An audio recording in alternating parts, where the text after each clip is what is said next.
Good afternoon, everyone. We're just waiting for a few more board members to join before we can get started.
All right, so we'll go ahead and call the meeting to order. It's 1:03 p.m.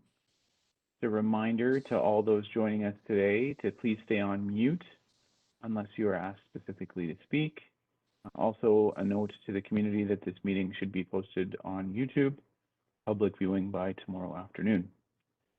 Before I call the meeting to order, I just wanted to make a few comments. As a board, we know that there are many heavy hearts and many heavy emotions in the midst of this third wave in our community. We know that there's still many people who feel isolated and scared. We're in the midst of unprecedented time as our health system has reached limits it has never reached before. And we know that issues related to equity, racism, mental health, and well-being remain on the top of our minds. We as a board want to share with our community that we're aware of the heaviness of this moment. We hear and see those struggling, suffering, and those experiencing trauma and adversity. We hope that we can continue to maintain a sense of resolve and commitment. We know that the summer is around the corner and hope to see the situation resolve as vaccination rates increase and case counts and hospitalizations decrease. We hope that we can continue to work together to drive meaningful and sustainable change in our community. So with that stated, I'll call the meeting to order and ask for disclosures of interest. None noted. Introduction of addendum. We don't have any addenda or new business to my knowledge. We'll move on to item 4, the minutes of the March 25th public LPSB meeting. there any comments, questions, or can I take a motion?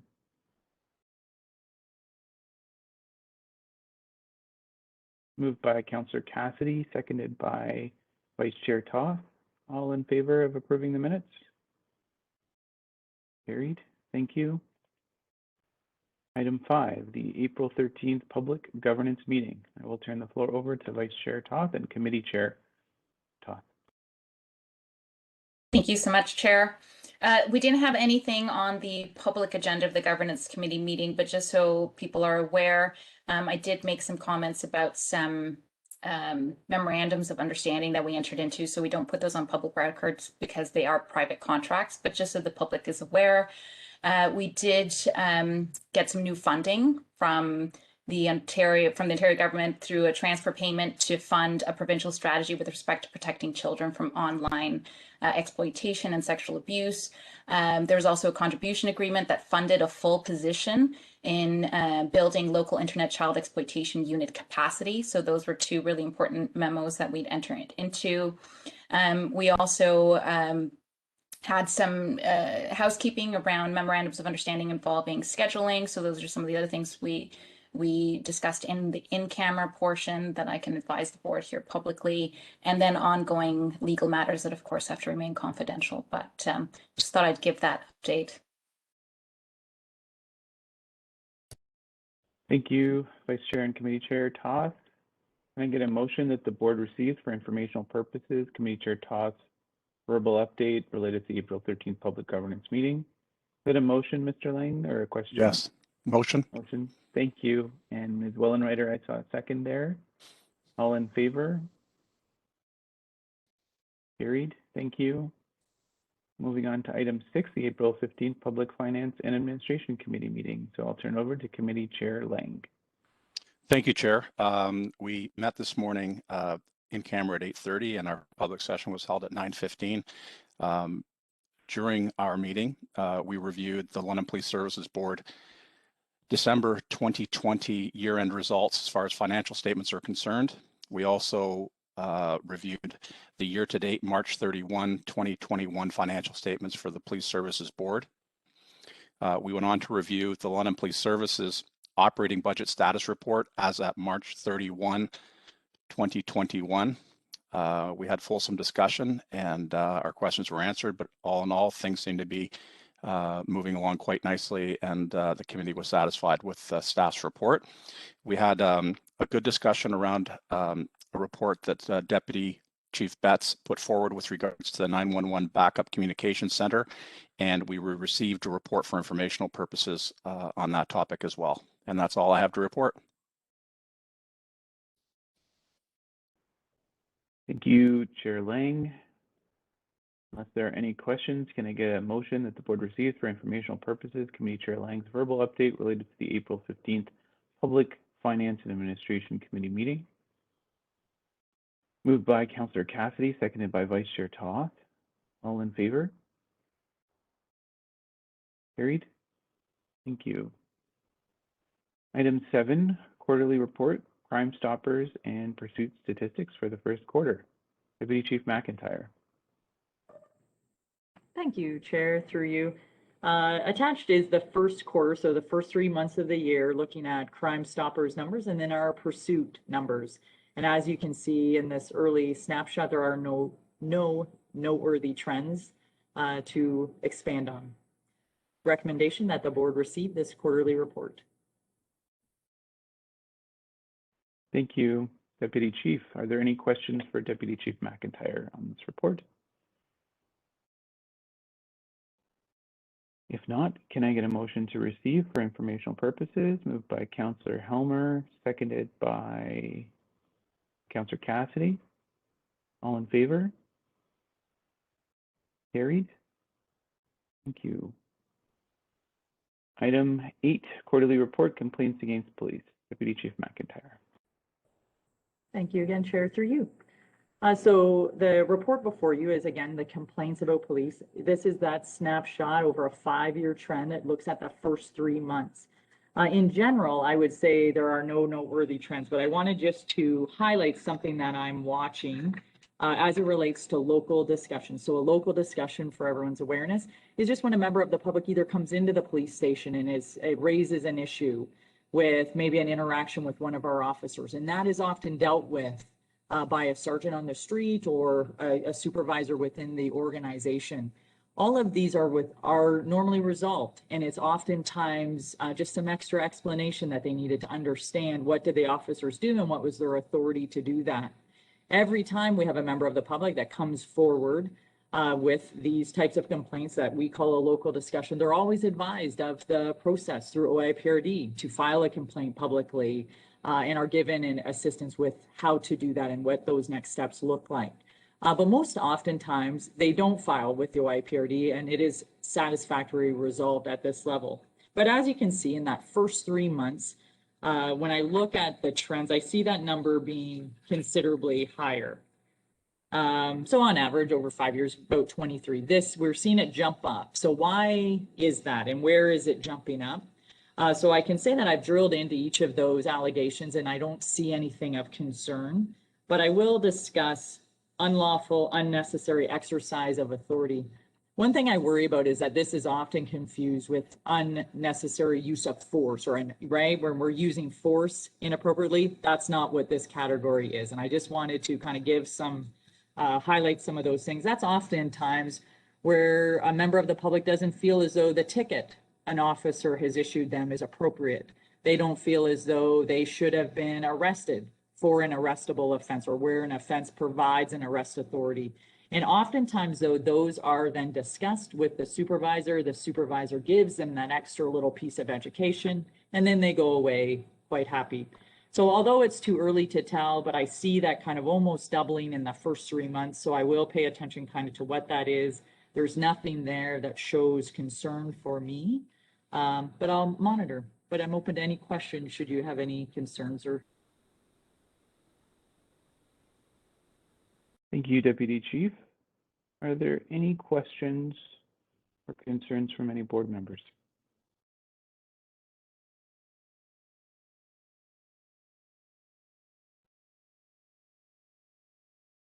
If none are noted, then I'll ask for a motion to receive.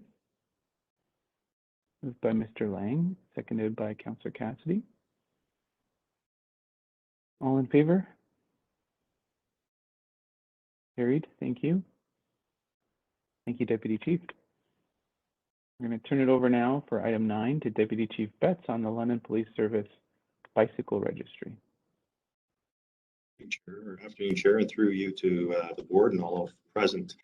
This is a one-year update for the board. So as you'll recall, in February of 2020, the board agreed to provide funding to help us launch the 5 to 9 garage bicycle registration, and we did so in May of 2020. Of course, during that time, COVID hit, and we were unable to launch as publicly as we might want to. So we initiated a soft launch, primarily through word of mouth and different social media posts. Since that time, as you will see, we have had a number of successful registrations. The totals that were provided to you in the board report have actually gone up. As of today, they are in fact 1,005 registered bicycles. Sadly, an additional stolen bicycle, still 8 bicycles recovered. I am happy to say that both Eckerman and Fanshawe College are community partners who help promote the bicycle registrations. We've also engaged the local bicycle retailers with business cards to help those that are purchasing bicycles for the first time or perhaps replacing bicycles become aware of this registration, and so that they can register their bicycles as a helpful means for crime prevention. The officers in our community foot patrol unit have successfully recovered stolen bicycles using this registry, which is a tremendous value to the community. And of course, you'll recall very publicly last summer, we had a bicycle that was stolen from the City of London, but recovered in Calgary. Would not have been able to have been done so had it not been for this registration. And I'm happy to say that the Calgary police actually shipped that bicycle back to that individual here in London. So tremendous cooperation from the bicycling community and from the police services that are all participants in this particular program. This continues to be a successful program for us. We will continue to engage with it. There are a number of next efforts.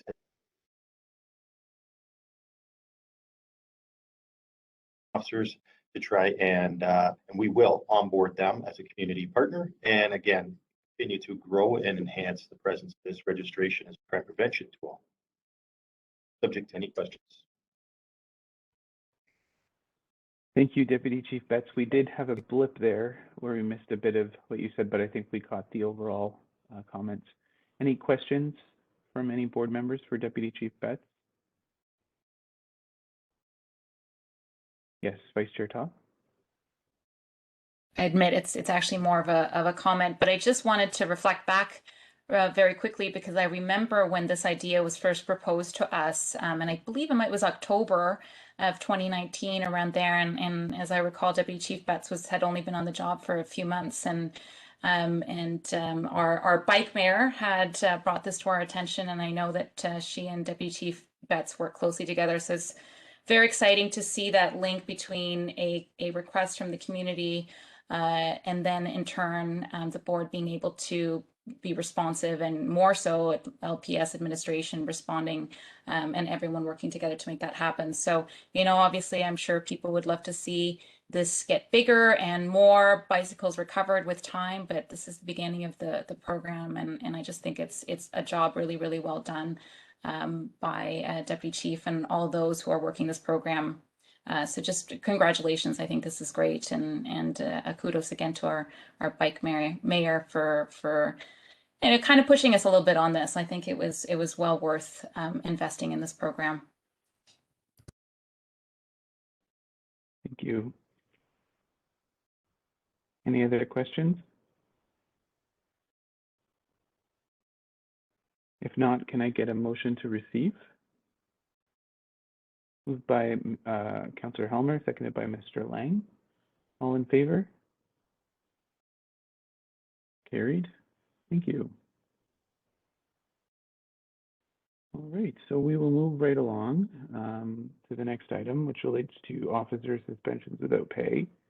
This is a matter that has brought to the attention of the board multiple occasions, and we as a board wanted to do a deeper dive into the issue and have a chance to discuss it. The memo that is attached to the public meeting agenda is quite self-explanatory. I will not go through everything in detail, but I did want to make a few comments just speaking to the memo for the public. The board did conduct an environmental scan related to this topic. We've learned that the motion that's being proposed today is consistent with perspectives from the Ontario Association of Chiefs of Police, the Ontario Association of Police Services Boards, and has been similarly discussed and approved in Toronto, Durham, and in Ottawa. With that, I will share the wording of the motion, seek a member of the board to make that motion and a seconder, and then permit discussion. For the discussion, Mr. Robson from the London Police Association has asked for some time to speak on behalf of his members, so that will be granted as well. In essence, the motion that I'm putting forward to the board for consideration is that the province declare in force those sections of the Community Safety and Policing Act 2019 as soon as possible, which are necessary to provide chiefs of police with the discretion to suspend a member of the police service without pay who is charged with or convicted of a serious offense. In those circumstances set out in the statute, provide informed and adequate regulation to guide such decisions, and to further amend the legislative scheme governing police services so as to streamline the process for termination of a police officer who is found guilty of serious or criminal misconduct. Is there a member of the board that would be willing to make that motion? Moved by Mr. Lang, seconded by Councillor Helmer. Thank you. At this time, I will invite Mr. Robson from the London Police Association and give him the floor. Good afternoon, and thank you for the opportunity to speak to this matter. I simply wanted to speak to the issue from the perspective of the association. I understand the matter is topical from time to time. The change in legislation as outlined in the memo from the Police Services Board is currently on the table, as you suggest. It's obviously a broader part of the overhaul of the Police Services Act itself, and just one section of that act. Of the amendments that went into the changes related to suspension without pay engaged a broad stakeholder base, including the chiefs of police, police services boards, associations, and by and large, that language was what was agreed to at the time based on those conversations and that input. I'm also not a lobbyist, but I do understand there is limited space and capacity for government to hear issues that are brought to its attention. And like another number of other provincial issues, many spaces there exist where the association is aligned with chiefs, with boards, and other community partners. My preference would be for the board to, if it's going to pursue action at government at the provincial level, would be onto those matters where we are aligned, such as issues of access to mental health benefits for members, perhaps financial support of initiatives that we have recently initiated here in London in relation to mental health interventions such as the COAST team. I think there's certainly greater chance of success at the provincial level when we put together initiatives that are aligned amongst a number of groups. And the only other piece I would suggest is, again, referencing the recent coroner study on police suicides. There was a definitive identification of where members form suicide ideation based on a change in access to benefits. And if this type of initiative is one where it could have an impact on benefits or salary, that definitely could form the part of a member's decision as it relates to suicidal ideation. And I think a little bit more in terms of examination of data and the local experience here is prudent as it relates to whether these types of investigations are delayed because of SIU investigations, which we know are prolonged. And the experience from across the province, I think what you see is that the delays by and large are due to the attachment to criminal prosecutions. And that is certainly exacerbated through COVID. So just in determination of whether these types of situations are, how long are they delayed by criminal proceedings? How long are they delayed by police act proceedings to follow or appeals? What is actually causing the delay in these types of proceedings? And also whether there are any other type of mitigating factors that are engaged in these types of scenarios, which I think if you examine in a general sense and across the province, there is some correlation between health diagnoses and these types of investigations and cases. Not that that should excuse the behavior or the actions, but potentially could be a mitigating factor in some of these instances. And referring back to the impacts that being denied access to salary and potentially benefits moving forward could have on any one individual member. So subject to any types of questions anyone may have, thank you very much for your time. Those are my submissions to the board. Thank you so much, Mr. Robson, and to your members and to the LPA. We'll take any other comments on this motion. Mr. Lang?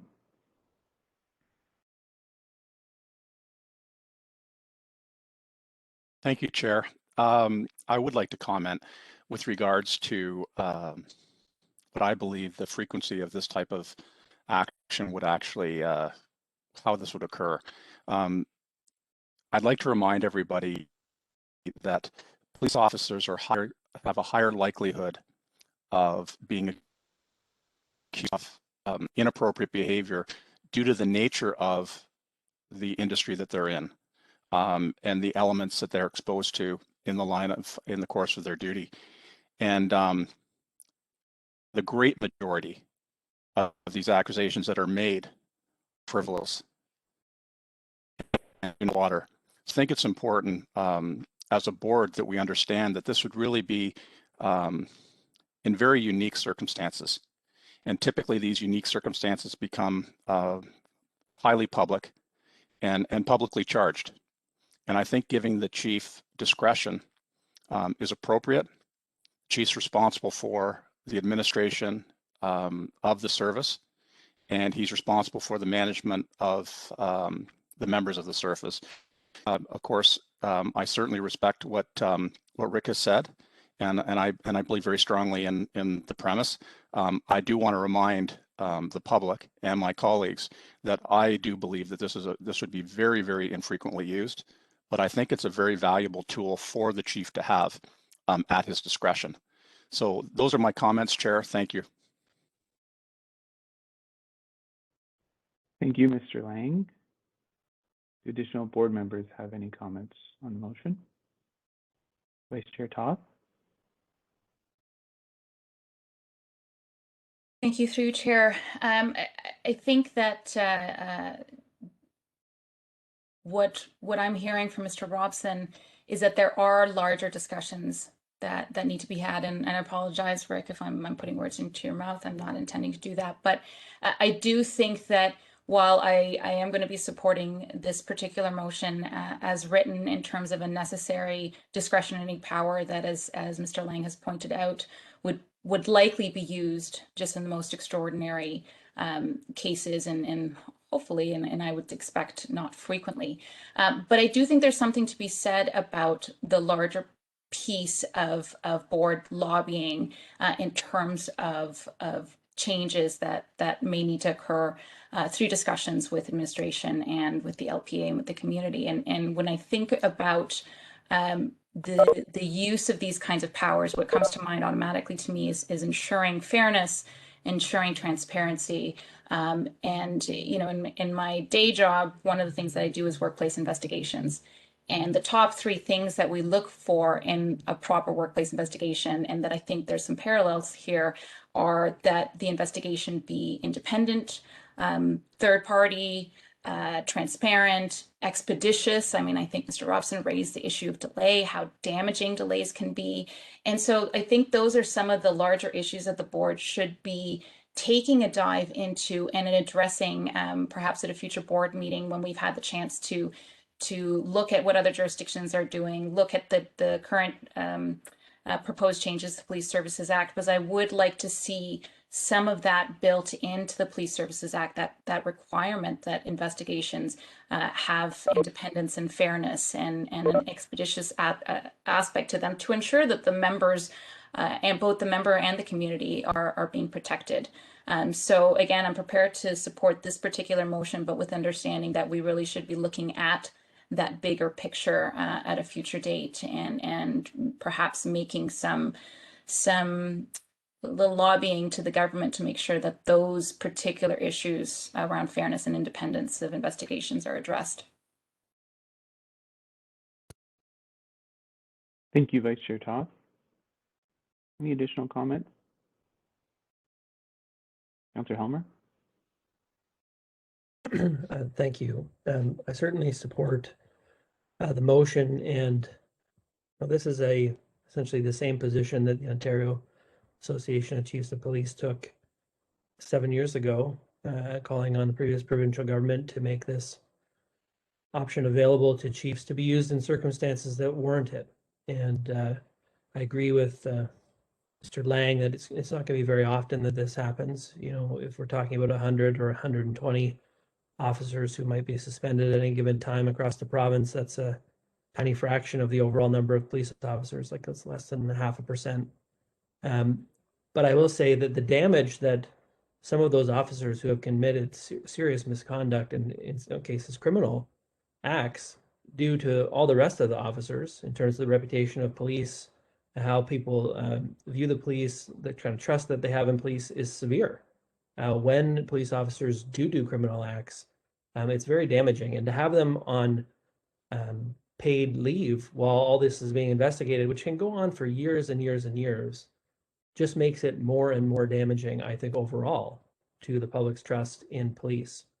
And, you know, this is something that is common in other jurisdictions in the country. I think the chiefs need to have the ability to put people on a suspension without pay when this situation is very serious, and what they have done is so serious that it's very unlikely that they would ever be coming back to the police service as a police officer, even if they weren't found guilty of the criminal charges. If their conduct was so egregious that they weren't going to be coming back as a police officer, or it was very likely they were not coming back as a police officer, I just don't think it's justifiable to say we'll keep paying somebody for 3, 4, 5 years while that whole process unfolds.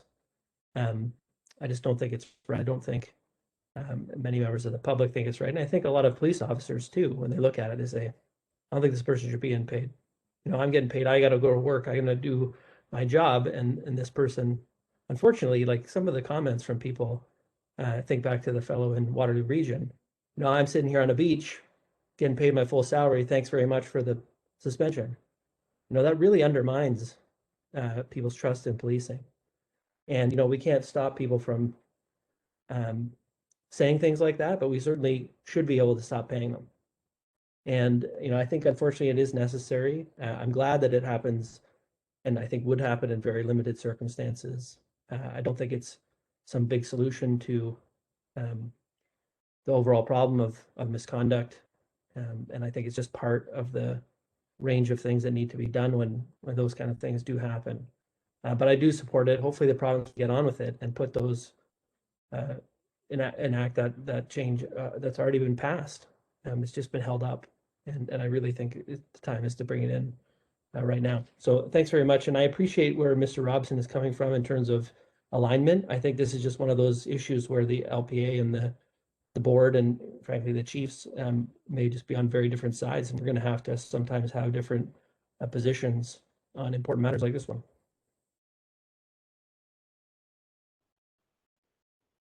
Thank you, Councillor Helmer. Any additional comments? Mr. Robson, did you want to respond to a question? Just to clarify, in case, just based on some of the comments, perhaps I'm not clear myself, but I'm not suggesting that the amendment to the act related to suspension without pay is inappropriate or unnecessary. Again, this was a change that associations did have input into.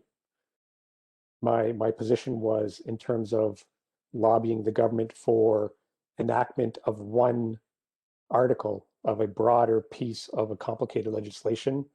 The likelihood of that is not great, in my personal opinion. And I think there will be a very brief, if any, response from government.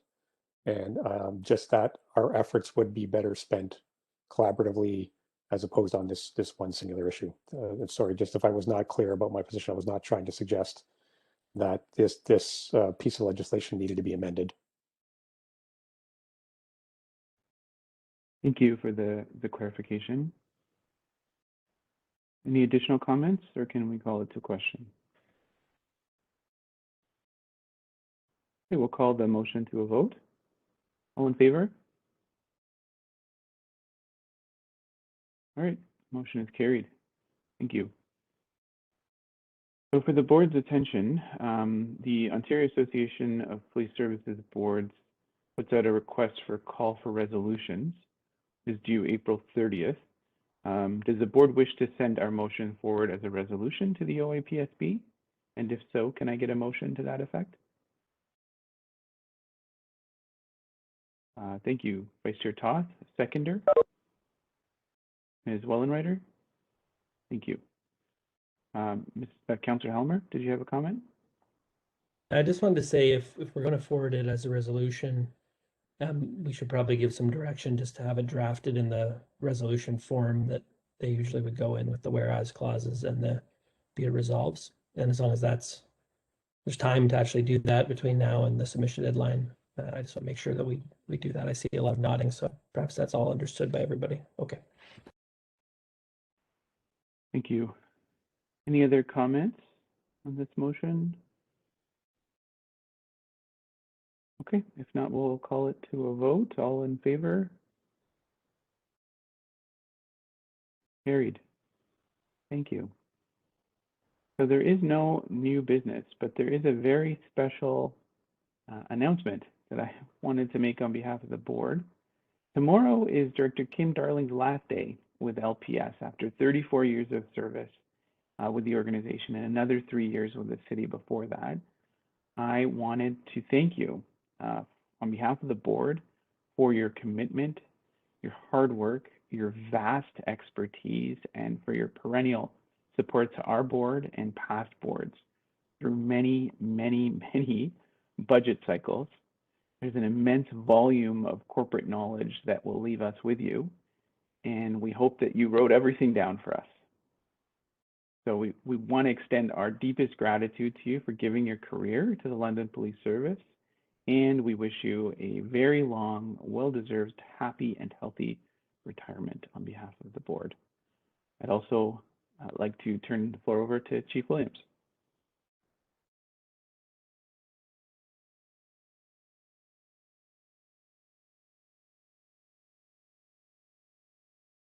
Chief, we can't catch you there. You may be You're on muted. mute. Shocking, sorry. Thank you, Chair. Very, very happy and a little envious, I have to admit, of happy for Kim for her embarking on her next stage, a much-deserved retirement after 34 years with the LPS and 37 with the city. It's amazing. 4 decades. Whew. So, you know, we're very happy for Kim. This is a loss for the LPS and quite honestly, a challenge to replace you, Kim. There's not enough I could say really, you know, beyond the day-to-day work of financial services, obviously a really crucial part of helping run the organization with all the increasing complexities of our budget, the move to the multi-year budget a few years ago, and just so many changes and such growth over 34 years. And Kim has been at the forefront of that. And really the only constant. She's served under 8 chiefs since 1987. I know who your favorite was, Kim, but this is about me. So, but just, you know, the one constant has been Kim through the whole time. And she supported each administration with the knowledge, the experience, the guidance, with such loyalty and passion for her work. You know, beyond the finance side, so many other contributions. Kim was one of the founding members of our wellness committee, which is so important to the organization, especially today. But she's been involved in that for many, many years. In the community, she does a lot of work with Brescia College, sitting on the board of trustees, and so many other things she's involved in. So, Kim, just on behalf of all of us, and me personally, thank you for your support. For me as chief, the previous chiefs, the current administration, all of our members, and we just hope you enjoy your retirement.